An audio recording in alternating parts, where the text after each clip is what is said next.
ভারত গতকাল মঙ্গলবার মধ্যরাতের পর পাকিস্তানে সামরিক হামলা চালিয়েছে। এর পাল্টা আঘাত করেছে ইসলামাবাদও।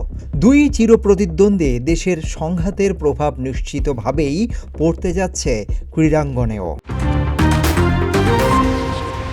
নতুন করে উত্তেজনার ঢামাঢোলের মধ্যে ক্ষতিগ্রস্ত হতে পারে দক্ষিণ এশিয়ার ক্রিকেট। সংকট দীর্ঘায়িত হলে বিশ্ব ক্রিকেটেও এর প্রভাব পড়তে বাধ্য। দুই দেশের যুদ্ধাবস্থায় নতুন করে আলোচনা এসেছে বাংলাদেশের আসন্ন পাকিস্তান সফর। চলতি মে মাসে পাকিস্তানে 5টি টি-20 খেলবে টাইগাররা।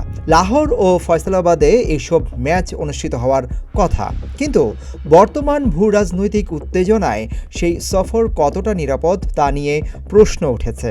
এছাড়া সেপ্টেম্বরে অনুষ্ঠিতব্য এশিয়া কাপ নিয়েও রয়েছে অনিশ্চয়তা।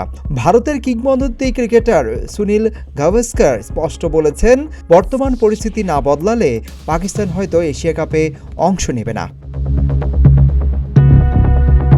এরই মধ্যে বাংলাদেশের ভারত সফরের সূচিও অনিশ্চয়তার মুখে পড়েছে।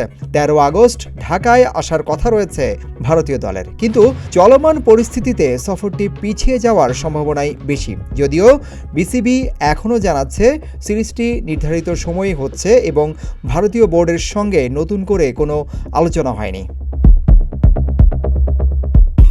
সূচি অনুযায়ী আগস্টে 3টি ওয়ানডে ও 3টি টি-20 হওয়ার কথা। উপমহাদেশীয় রাজনীতির ঘূর্ণাবর্তে বাংলাদেশের ক্রিকেটও পড়ে গেছে এক কঠিন দোলাচলে। পাকিস্তান সফর ও ভারত সিরিজ, দুই পাশের ভারসাম্য বজায় রাখা এখন বিসিবির জন্য বড় চ্যালেঞ্জ।